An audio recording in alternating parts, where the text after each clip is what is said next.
Hey there, savvy shoppers! Have you ever found yourself walking into a store for just one thing, but somehow leaving with a cart full of items you didn't even plan on buying? Or maybe you keep getting lured into those limited time offers and end up splurging more than you intended. If so, you're not alone. We've all been in situations where we feel like we've been manipulated into buying more than we should. Let's face it. As consumers, we're constantly bombarded with marketing messages and sales tactics. Merchants are masters at using psychological tricks to get us to keep reaching for our wallets. And it's not always easy to spot these tricks, especially when they're so well hidden. But understanding how they work is the first step to taking back control of our spending. Specific group characteristic, shoppers like you and me who often find themselves succumbing to impulse purchases. We might think we're making rational decisions, but in reality, we're being influenced by a variety of psychological factors. Problem dilemma. We enter a store with a clear list of what we need, but somehow we end up with a shopping bag filled with things we don't really require. We feel a sense of regret later, wondering why we couldn't stick to our budget.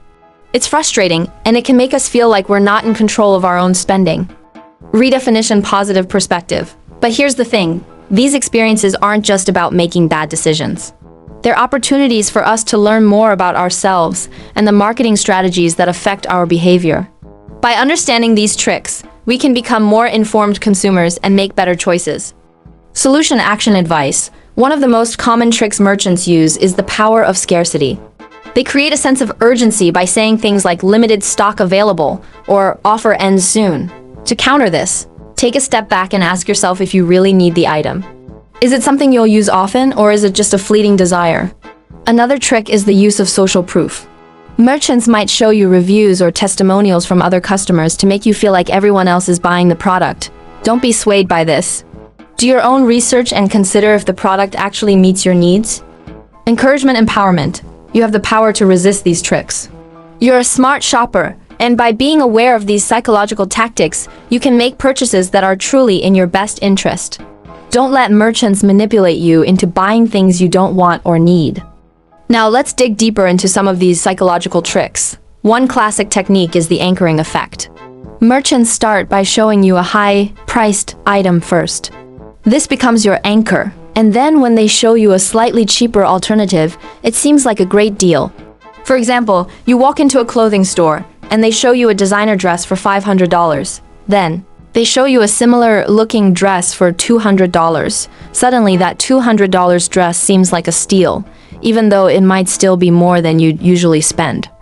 To combat the anchoring effect, set your own budget before you go shopping. Know exactly how much you're willing to spend on a particular item, and don't let the merchant's initial price offer change your mind. Another powerful psychological tool is the principle of reciprocity. Merchants might offer you a free sample or a small gift. Once you've accepted it, you feel a sense of obligation to buy something in return. Remember, just because you've received a free sample doesn't mean you have to buy the product. You can say thank you and walk away. The framing effect also plays a big role in how merchants get us to buy. They can frame a product in different ways to make it seem more appealing. For example, they might say 90% fat, free instead of 10% fat. The positive framing makes the product sound healthier and more attractive.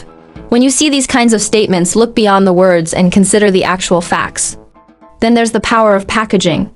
A well-designed package can make a product seem more valuable. Luxury brands often use high-quality packaging to create a sense of exclusivity. But don't be fooled by the packaging alone. Look at what's inside and consider if it's worth the price. In the digital age, online merchants have their own set of tricks. They use personalized recommendations based on your browsing history. It can feel like they're reading your mind, suggesting products you might like. But again, take a moment to think if these are products you truly need. Specific group characteristic online shoppers who are often lured in by personalized recommendations. We feel like the website understands us, and it's easy to get carried away. Problem dilemma. We end up adding items to our cart that we never intended to buy, simply because they were recommended to us. It can quickly add up and blow our budget. Redefinition positive perspective. However, these personalized recommendations can also be a great way to discover new products that we might actually love. We just need to be more discerning. Solution action advice. Before you click add to cart based on a recommendation, read the reviews. Check if the product has good ratings and if other customers have had positive experiences.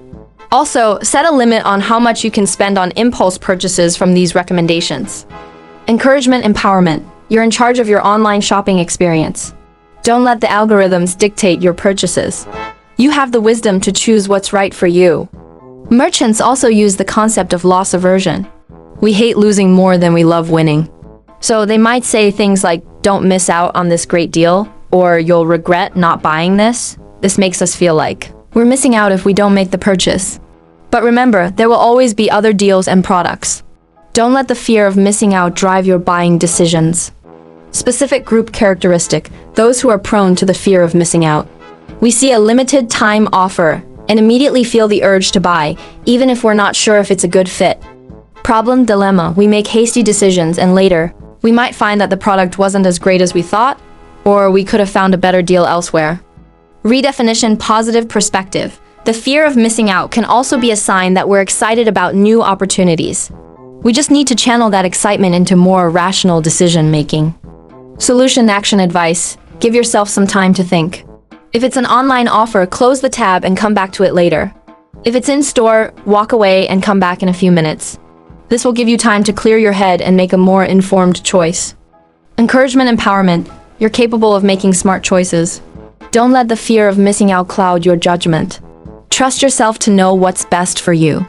In conclusion, merchants use a variety of psychological tricks to get us to keep buying. But by being aware of these tricks, we can become more conscious consumers. We can make purchases that are based on our actual needs and wants, rather than being manipulated by marketing tactics. So the next time you're in a store or browsing online, take a moment to think. Is this a purchase you really want to make, or are you being influenced by one of these psychological tricks? You have the power to take control of your spending and make choices that are right for you. I'm Stick Psych. See you next time.